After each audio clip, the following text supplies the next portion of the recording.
भावानं बहिणीनं शेळ्या घेऊन दऱ्यामध्ये आल्या आमच्या गराड्यामध्ये.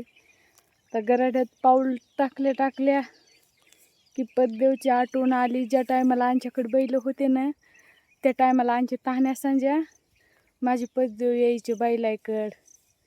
मग पद्देव सोबत मी मागून यायचे.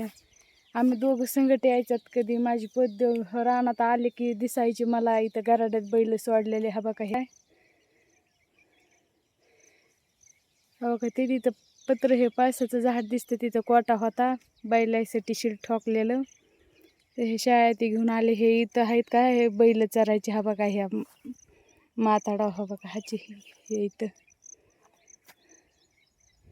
बैल चरायचे. इथं तिथं बैल चरायचे. समजा हाय त्या जागेवर राहिलं पण पद्देव नाहीत राहिले.